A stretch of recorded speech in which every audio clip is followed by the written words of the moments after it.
সরকারি অনুষ্ঠানের ব্যানার বিলবোর্ডে সরকার প্রধানের ছবি ব্যবহার নিষিদ্ধ। নিরাপত্তা কৌশলে জনগণ থেকে দূরে না রাখার আহ্বান প্রধানমন্ত্রী। সব অপরাধ প্রমাণ হলে নিষিদ্ধ হবে আওয়ামী লীগ, বলছেন চিফ প্রসিকিউটর। যদি আওয়ামী লীগের বিরুদ্ধে সংগঠন হিসেবে প্রাথমিক অভিযোগ প্রমাণিত হয়, তারা আমার কাছে রিপোর্ট সাবমিট করলে প্রয়োজনীয় ব্যবস্থা আমি নিব। হাসিনার দেশে ফেরার রাজনৈতিক বাস্তবতা নেই, মত বিশ্লেষকের। রাজনৈতিক পরিমণ্ডল থেকে দেখলে এই মুহূর্তে তার সংগঠনের কোনো অস্তিত্ব বিরাজ করে না। এখন এই ইনস্টেবিলিটি তৈরি করার ক্ষেত্রে শেখ হাসিনার আশাটা সেই ইনস্টেবিলিটিকে খুব একটা ফুয়েল করবে না। দলীয় প্রভাবমুক্ত স্থানীয় নির্বাচন আয়োজনে নানা পরিকল্পনা ইসি। প্রতীক না থাকায় আওয়ামী লীগের অংশ নিতে বাধা নেই, বলছেন বিশ্লেষক।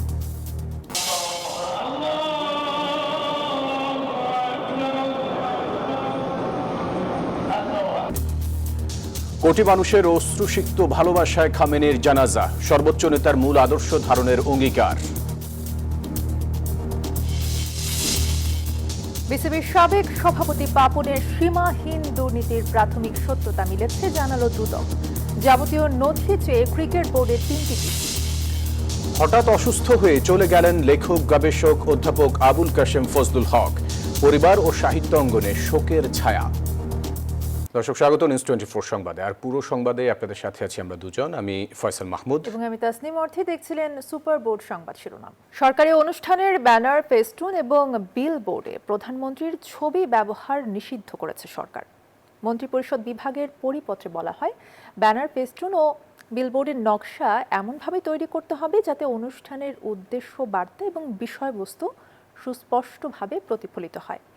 এই সিদ্ধান্ত সুশাসন প্রতিষ্ঠায় ইতিবাচক ভূমিকা রাখবে, বলছেন বিশ্লেষকরা। সরকারি অনুষ্ঠান মানেই ব্যানারে রাজনৈতিক বা প্রশাসনিক শীর্ষ ব্যক্তিদের ছবি। এমন চিত্র বহু বছর ধরেই পরিচিত। বিভিন্ন মন্ত্রণালয়, অধিদপ্তর, জেলা প্রশাসন থেকে শুরু করে সরকারি প্রতিষ্ঠানের নানা আয়োজনেও দেখা গেছে একই ধারা।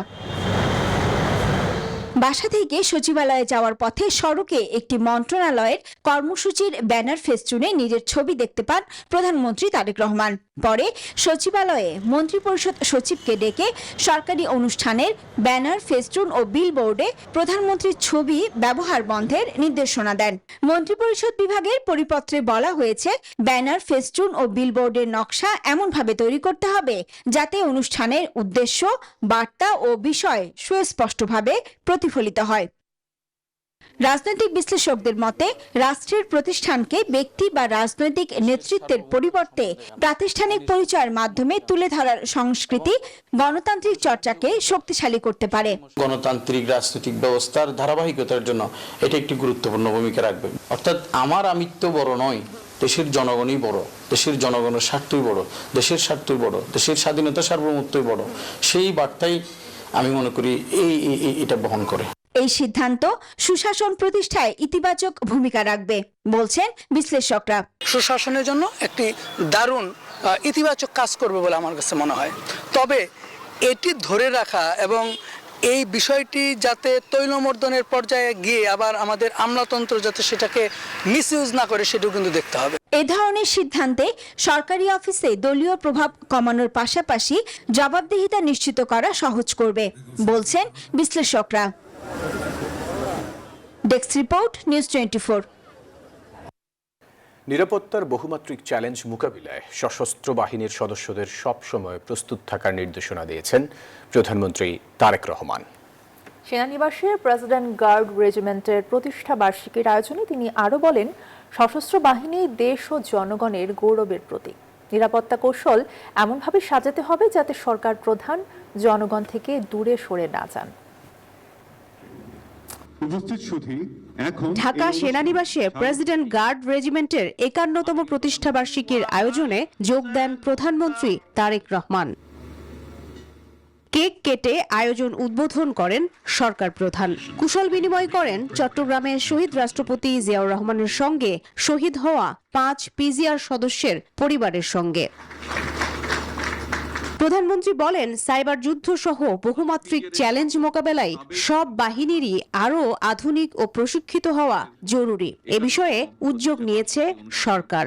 যে কোনো বাহিনীর সামনে প্রচলিত চ্যালেঞ্জের বাইরেও বর্তমানে আর্থসামাজিক, ভূ রাজনৈতিক পরিস্থিতি এবং তথ্য প্রযুক্তির অবাধ বিকাশের ফলে বহুমাত্রিক নিরাপত্তা চ্যালেঞ্জ তৈরি হয়েছে। সাইবার যুদ্ধ, ইলেকট্রনিক ওয়ারফেয়ার, ড্রোন যুদ্ধ কিংবা তথ্য যুদ্ধ, এসব নতুন নতুন ক্ষেত্রগুলো কোনোভাবেই উপেক্ষা করার সুযোগ নেই। সশস্ত্র বাহিনী পেশাদারিত্ব বজায় রাখলে দেশের স্বাধীনতা, সার্বভৌমত্ব কখনো হুমকির মুখে পড়বে না, বলেন সরকার প্রধান। একটি গণতান্ত্রিক সরকারের প্রধান হিসাবে আমি জনগণের বিশ্বাস এবং ভালোবাসার উপরে আমার আস্থা এবং নির্ভরতা বজায় রাখতে চাই। সুতরাং নিরাপত্তা কৌশল যাতে সরকার প্রধান থেকে জনগণ থেকে দূরে ঠেলে না দেয়, সেদিকে বিশেষভাবে লক্ষ্য রাখার জন্য আমি আপনাদের প্রতি বিশেষভাবে আহ্বান জানাই। একই অনুষ্ঠানে রাষ্ট্রপতি বলেন, সশস্ত্র বাহিনী হবে চতুর্মাত্রিক। জাতীয় নিরাপত্তা কৌশল নির্ধারণে সবার আগে বাংলাদেশ।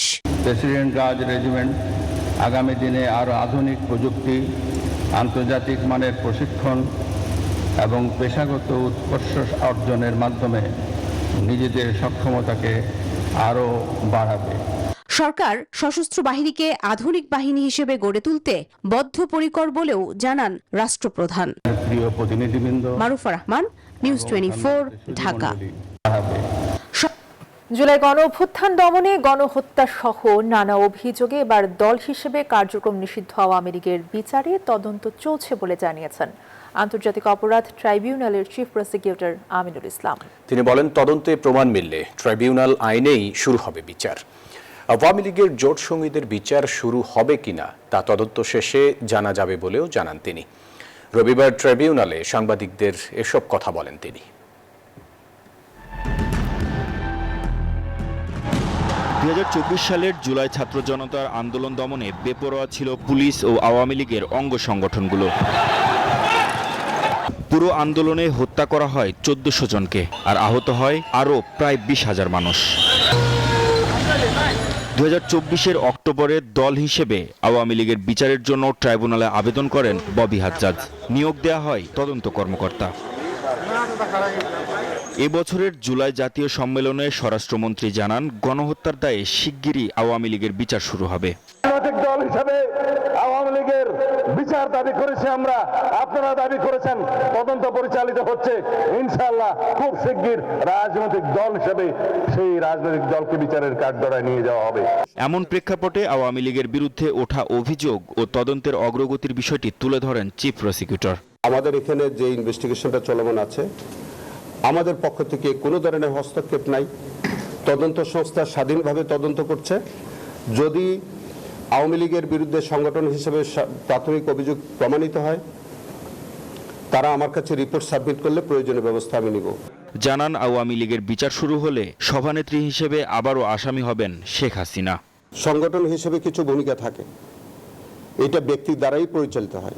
সংগঠন তো আর নিজে কাজ করতে পারে না। সংগঠনের যারা নেতৃস্থানীয় ব্যক্তি, তাদের মাধ্যমেই পরিচালিত হয়। সেইখানে দেখতে হবে যে তার ব্যক্তিগত দায়টা কিভাবে ছিল আর সাংগঠনিক দায়টা কেমন করেছিল। বাংলাদেশের ইতিহাসে এই প্রথম কোনো রাজনৈতিক দলের বিরুদ্ধে আন্তর্জাতিক অপরাধ ট্রাইব্যুনালে বিচার কার্যক্রম শুরু হতে যাচ্ছে। মাহমুদ হাসান, নিউজ 24, ঢাকা। ভারতে পালিয়ে যাওয়া সাবেক প্রধানমন্ত্রী শেখ হাসিনার 1 বছরের মধ্যেই দেশে ফেরার ঘোষণাকে রাজনৈতিক বয়ান হিসেবে দেখছেন রাজনৈতিক বিশ্লেষকরা। তারা বলছেন, এই মুহূর্তে তার দেশে ফেরার রাজনৈতিক বাস্তবতা নেই।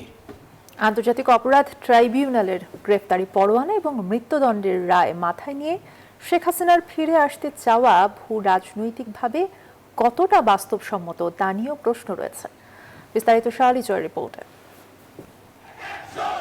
রাজধানী ঢাকাসহ দেশের অনেক জায়গাতে মাঝে মধ্যেই দেখা যায় রাজনৈতিক কর্মকাণ্ড নিষিদ্ধ আওয়ামী লীগের এমন ঝটিকা মিছিল। ভারত থেকে দলটির সভাপতি শেখ হাসিনা এবছরই দেশে ফিরবেন। দেশটির গণমাধ্যমে দেয়া এমন সাক্ষাৎকারের পর এ ধরনের মিছিলের সংখ্যা বেড়েছে। সেই স্বৈর শাসকদের। তবে গণহত্যার দায়ে মৃত্যুদণ্ড পাওয়া সাবেক এই প্রধানমন্ত্রীর নামে ঝুলছে হত্যাকাণ্ড, গুম, দুর্নীতি সহ কয়েকশো মামলা। তার দলের শীর্ষ নেতাদের বেশিরভাগই দেশান্তরী, অনেকে কারান্তরীণ। স্থানীয় নেতাকর্মীরা হুলিয়া মাথায় নিয়ে পলাতক। এমন বাস্তবতায় শেখ হাসিনার দেশে ফেরার বিষয়ে নিশ্চিত নন রাজনৈতিক বিশ্লেষকেরা। রাজনৈতিক পরিমণ্ডল থেকে দেখলে এই মুহূর্তে তার সংগঠনের কোনো অস্তিত্ব বিরাজ করে না। দল হিসেবে আওয়ামী লীগ যে এই মুহূর্তে তৈরি না, সম্প্রতি আওয়ামী লীগের প্রতিষ্ঠাবার্ষিকী সমাজে আমরা যে হুঙ্কার শুনেছি সেটিও আসলে বাস্তব কোনো রূপ দেখিনি। আওয়ামী লীগ এসেনশিয়ালি যেটা চাচ্ছে যে একটা ইনস্টেবিলিটি তৈরি হোক, কারণ ইনস্টেবিলিটি তৈরি হলেই তার জন্য আবারও রিলেভেন্ট হওয়ার একটা পসিবিলিটি তৈরি হয়। এখন এই ইনস্টেবিলিটি তৈরি করার ক্ষেত্রে শেখ হাসিনার আশাটা সেই ইনস্টেবিলিটিকে খুব একটা ফুয়েল করবে না, যেখানে পলিটিক্যাল পার্টিগুলোর মধ্যে একটা মোরাললেস এগ্রিমেন্ট আছে। এইরকম একটা জায়গায় এসে এই ধরনের চ্যালেঞ্জ উনি নেবেন বলে আমার মনে হয় না। দেশে ফিরলে আইনি প্রক্রিয়া মোকাবেলা করা হবে শেখ হাসিনার জন্য সবচেয়ে বড় চ্যালেঞ্জ, বলছেন আইনজীবীরা। ওনার এখন যে আদালতে ওনার সাজা হয়েছে, উনি অ্যাপিলেট ডিভিশনে অ্যাপিল করার ওনার সুযোগ আছে। তবে শুরুতেই এসেই ওনাকে কারাগারে যেতে হবে, কারাগার থেকেই ওনার অন্যান্য আইনি প্রক্রিয়া শুরু করতে হবে। 24-এর 5 আগস্ট থেকে শেখ হাসিনা ভারতে আশ্রিত।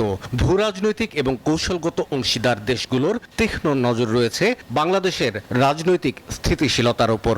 সাবেক এই প্রধানমন্ত্রী দেশে ফিরতে চাইলে এসব হিসেব নিকেশও মাথায় রাখতে হবে মনে করছেন বিশ্লেষকরা।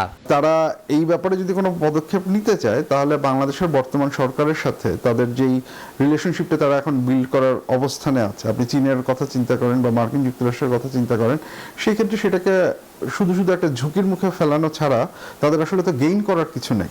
উনি যদি আসতে চান এবং এসে যে কনসিকুয়েন্স আছে সেই কনসিকুয়েন্স বুঝে যদি উনি আসতে চান, বর্তমান সরকার এবং যে রাজনৈতিক পরিস্থিতি আছে কেউই সেটা থেকে তাকে কোনো ধরনের প্রোটেকশন দিবে বলে আমার মনে হয় না। তারা বলছেন শেখ হাসিনা ফিরবেন কি ফিরবেন না ব্যক্তিগত সিদ্ধান্তের উপর তা নির্ভর করে না, বরং সেক্ষেত্রে আইনি প্রক্রিয়া, রাজনৈতিক পরিবেশ, ভূ রাজনৈতিক এবং কূটনৈতিক প্রভাব থাকবে তার উপর। কিন্তু এই সাময়িক। শাহ আলী জয়, নিউজ 24, ঢাকা। দলীয় প্রভাবমুক্ত স্থানীয় নির্বাচন উপহার দিতে চায় নির্বাচন কমিশন। একথা জানিয়েছেন নির্বাচন কমিশনার আব্দুর রহমানুল মাসুদ। জানান, স্থানীয় নির্বাচনের প্রস্তুতি শেষ করতে সময় লাগবে মাত্র 1 থেকে 1.5 মাস। এদিকে স্থানীয় নির্বাচনে দলীয় প্রতীক না থাকায় আওয়ামী লীগের প্রার্থীরাও ভোটে দাঁড়াতে পারবেন বলে জানান নির্বাচন বিশ্লেষক বদিউল আলম মজুমদার। সামিয়া মাহতাব রোজার প্রতিবেদন। তৃণমূলের নেতৃত্বে বাছাই করতে হয় স্থানীয় সরকার নির্বাচন। এই বিশাল কর্মযজ্ঞ শুরুর আগে রয়েছে বিশাল প্রস্তুতি। এর মধ্যে স্থানীয় সরকার মন্ত্রী ও প্রতিমন্ত্রী আভাস দিয়েছেন স্থানীয় নির্বাচন শুরু হবে অক্টোবরে। যারা রাষ্ট্র পরিচালনার দায়িত্বে এসেছেন। স্থানীয় ভোট উৎসবের মধ্য দিয়ে প্রায় 4,500 ইউনিয়ন পরিষদ, পৌরসভা, জেলা, উপজেলা পরিষদের জনপ্রতিনিধি নির্বাচন করবে সাধারণ মানুষ। কিন্তু স্থানীয় নির্বাচনের এই মহাযজ্ঞের জন্য কতটা প্রস্তুত নির্বাচন কমিশন? ইসি জানায়, তাদের কাছে আগে সরকারের আনুষ্ঠানিক চিঠি আসতে হবে, এরপর প্রস্তুতি শেষ করতে লাগবে 1 থেকে 1.5 মাস। এখন আমাদের ফরমাল কোনো আলাপ হয় নাই, সরকারের সাথে কোনো আলোচনা হয় নাই বা কোনো চিঠিও আমরা সরকার থেকে পাই নাই। তবে আমরা আমাদের মতো করে প্রস্তুতি গ্রহণ করতেছি। এবারে স্থানীয় সরকার নির্বাচনে থাকবে না দলীয় প্রতীক, তাই সম্পূর্ণ নির্দলীয়ভাবে প্রতিদ্বন্দ্বিতা করতে হবে প্রার্থীদের। সেক্ষেত্রে নিষিদ্ধ সংগঠন আওয়ামী লীগের প্রার্থীরাও নির্বাচনে অংশ নিতে পারবেন বলে মনে করছেন বদিউল আলম মজুমদার। আইন অনুযায়ী যে যদি কোনো দলীয় প্রতীক না থাকে এবং কারো বিরুদ্ধে যদি মামলা থাকে এবং কারো বিরুদ্ধে যদি এই যে কোনো রকম বিদেশে না থাকে, তাদের তো নির্বাচন করার ব্যাপারে বাধা থাকার কথা নয়। ইসি জানায়, দলীয় প্রভাবমুক্ত নির্বাচন উপহার দিতে চায় নির্বাচন কমিশন, তাই নিরাপত্তার বিশেষ ছক কষছে ইসি। ভোট কেন্দ্র ও এলাকার সার্বিক শান্তি রক্ষায় প্রাথমিক ধাপে পুলিশ ও বিজিবি মোতায়েন করবে কমিশন। পরবর্তী ধাপে প্রয়োজনে সেনাবাহিনী মোতায়েনের কথাও ভাবছে তারা। পুলিশ, বিজিবি, আনসার এদের মাধ্যমে আমরা নির্বাচন করার জন্য প্রাথমিকভাবে সিদ্ধান্ত নিয়েছি। পরবর্তী ধাপে যখন নির্বাচন করব সেখানে আমরা বিষয়টি সেনাবাহিনীর সহায়তা নিব কিনা বা আইন শৃঙ্খলা পরিস্থিতি উন্নয়নের জন্য আরও কি করা যায় সেই পদক্ষেপগুলো আমরা গ্রহণ করব। স্থানীয় সরকারটা অত্যন্ত গুরুত্বপূর্ণ। স্থানীয় সরকার গণতন্ত্রের ভিত তৈরি করে, তো ভিতটা যদি দুর্বল হয় তাহলে গণতান্ত্রিক ব্যবস্থাটাও দুর্বল হয়। বিশ্লেষকরা বলছেন, নির্বাচনের সময় প্রযুক্তির অপব্যবহার রুখতে সতর্ক থাকতে হবে সরকার ও নির্বাচন কমিশনকে। আসন্ন অক্টোবরেই শুরু হতে পারে বহুল প্রতীক্ষিত স্থানীয় সরকার নির্বাচন। তবে এবারের মূল চমক, নির্বাচন হবে দলীয় প্রতীক ছাড়াই। এই প্রতীকহীন নির্বাচন একদিকে যেমন দলগুলোর জনপ্রিয়তার পরীক্ষা নেবে, অন্যদিকে ভোটের মাঠ ও নির্বাচনী সমীকরণ সামলানোর ইস্যু বড় চ্যালেঞ্জের মুখে ফেলতে পারে সরকারকে। সামিয়া মাহতাব রোজা, নিউজ 24, ঢাকা। কোটি মানুষের উপস্থিতিতে অনুষ্ঠিত হলো ইরানের সর্বোচ্চ ধর্মীয় নেতা আয়াতুল্লাহ আলী খামেনির প্রথম জানাজা। মৃত্যুর 4 মাস পর রবিবার তেহরানের খামেনি গ্র্যান্ড মাসাল্লায় অশ্রুসিক্ত নয়নে সর্বোচ্চ ধর্মীয় নেতাকে বিদায় জানান ইরানিরা। কয়েক ধাপের এই আয়োজনে খামেনির পাশাপাশি বিদায় জানানো হয়েছে তার পরিবারের আরও 4 সদস্যকেও, যেখানে মার্কিন প্রেসিডেন্ট ডোনাল্ড ট্রাম্পের মৃত্যুদণ্ডের দাবি জানান ইরানিরা।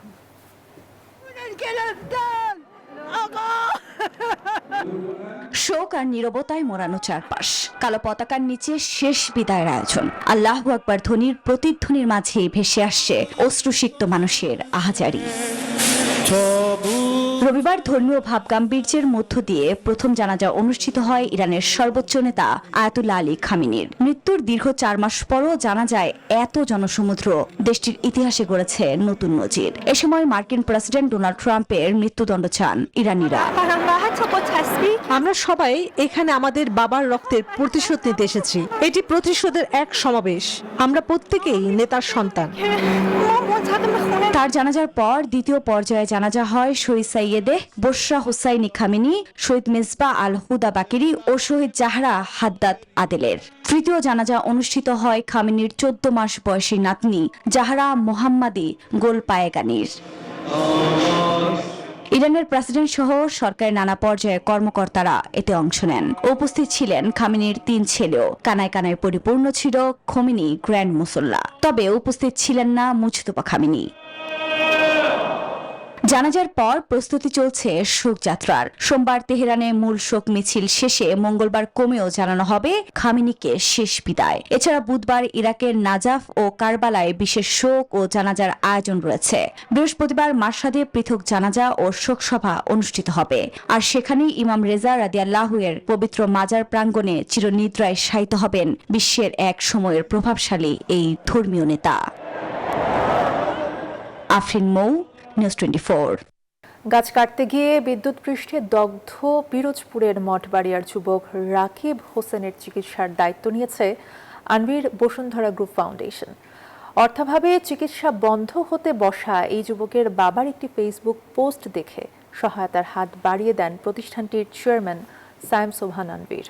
আজ রাজধানীর জাতীয় বার্ন ইনস্টিটিউটে চিকিৎসাধীন রাকিবের পরিবারের হাতে এই আর্থিক সহায়তা তুলে দেওয়া হয়। বিস্তারিত জানাচ্ছেন আল মুহাইমিনুল খান। গাছ কাটতে যেয়ে বিদ্যুতায়িত হয়ে দগ্ধ হয়ে জাতীয় বার্ন ও প্লাস্টিক সার্জারি ইনস্টিটিউটের বিছানায় কাতরাচ্ছে পিরোজপুরের মঠবাড়িয়া সোনাখালী গ্রামের যুবক রাকিব হোসেন আকন্দ। এক দুর্ঘটনায় নিমেষেই বদলে গেছে তার জীবনের দৃশ্যপট। আমার মনে করেন তো আমার তো হেল্প করার কিছু নাই, আমার তো তৌফিক নাই যে আমার সাহায্য করে আমি বাঁচাবো। খুবই অবস্থা খারাপ, বুকে অনেক সিদ্ধ হয়ে গেছে, হাত পুড়ে গেছে, ঠ্যাং মানে পা পুড়ে গেছে, অনেক অবস্থা খারাপ। টাকার অভাবে চিকিৎসা হচ্ছে না। আনভির বসুন্ধরা গ্রুপ থেকে আমাদের কিছু আর্থিক সাহায্য করছে। শরীরের একাংশ পুড়ে যাওয়ায় দীর্ঘমেয়াদী আর ব্যয়বহুল এই চিকিৎসা নিয়ে দিশেহারা হয়ে পড়েন রাকিবের বাবা আব্দুর রহিম। ছেলের জীবন বাঁচাতে সহায়তা চেয়ে ফেসবুকে একটি আবেগঘন পোস্ট দেন। আর সেই আর্তনাদ পৌঁছে যায় আনভির বসুন্ধরা গ্রুপ ফাউন্ডেশনের কাছে। এরপরই রাকিবের পরিবারের পাশে দাঁড়ায় প্রতিষ্ঠানটি। মোহাম্মদ রাকিব হোসেন ও ইলেকট্রিক কাজ করতে যে অর্থাৎ গাছের কাজ করতে যে ইলেকট্রিক শক পেয়ে অসুস্থ হয়ে যায়। এটা রাকিবের ছোট ভাই সম্ভবত ফেসবুকে দেয়। সেখান থেকে আমাদের মাননীয় চেয়ারম্যান স্যার দেখতে পেয়ে আমাদেরকে নির্দেশনা দেন যে রাকিবের চিকিৎসার খোঁজখবর নেওয়ার জন্য এবং তার চিকিৎসা ঔষধ বাবদ যদি আর্থিক কোনো সহায়তা দরকার হয় যেন দ্রুত ব্যবস্থা নেওয়া হয়। আর তারই ফলশ্রুতিতে আমরা এখানে এসে রাকিবের চিকিৎসার জন্য ঔষধ ক্রয়ের জন্য কিছু আর্থিক সহায়তা প্রদান করেছে মাননীয় আনভির বসুন্ধরা গ্রুপ ফাউন্ডেশনের চেয়ারম্যান স্যারের পক্ষ থেকে। ফাউন্ডেশনের কোঅর্ডিনেটর জানান, চেয়ারম্যানের নির্দেশনায় নিয়মিত এমন মানবিক কাজ করছেন তারা। ভবিষ্যতেও তা অব্যাহত থাকবে। আল মুহাইমিনুল খান, নিউজ 24, ঢাকা। বাংলাদেশ ক্রিকেট বোর্ডের সাবেক সভাপতি নাজমুল হাসান পাপনের বিরুদ্ধে বিসিবিকে ব্যবহার করে সীমাহীন দুর্নীতির প্রাথমিক সত্যতা মিলেছে বলে জানিয়েছে দুর্নীতি দমন কমিশন। তবে বিস্তর দুর্নীতির জট খুলতে দীর্ঘ সময় লাগছে বলে জানিয়েছে সংস্থাটি। এমন প্রেক্ষিতে পাপনের বিসিবি সভাপতি হিসেবে 12 বছরের সময়কালের যাবতীয় কর্মকাণ্ডের রেকর্ড ও নথি চেয়ে নতুন করে 3টি আলাদা চিঠি পাঠিয়েছে দুদক। বাংলা একাডেমির সভাপতি ও ঢাকা বিশ্ববিদ্যালয়ের বাংলা বিভাগের সাবেক চেয়ারম্যান অধ্যাপক আবুল কাশেম ফজলুল হক আর নেই। দুপুরে রাজধানীর মিরপুরে শেষ নিঃশ্বাস ত্যাগ করেন তিনি। মৃত্যুকালে তার বয়স হয়েছিল 85 বছর। দেশের এই বরেণ্য শিক্ষাবিদ ও প্রাবন্ধিকের প্রয়াণে বুদ্ধিবৃত্তিক অঙ্গনে নেমে এসেছে গভীর শোকের ছায়া। পেশা জীবনের পুরোটা সময় ঢাকা বিশ্ববিদ্যালয়ের বাংলা বিভাগে শিক্ষকতা এবং গবেষণায় নিয়োজিত ছিলেন। দীর্ঘ 4 দশক শিক্ষকতা শেষে 2011 সালে তিনি অবসর নেন। সোমবার সকাল 11টায় কেন্দ্রীয় শহীদ মিনারে সর্বস্তরের শ্রদ্ধা নিবেদনের জন্য তার মরদেহ নেওয়া হবে বলে জানিয়েছেন পরিবারের সদস্যরা। আর এই ছিল নিউজ 24 সংবাদে। ধন্যবাদ সাথে থাকার জন্য।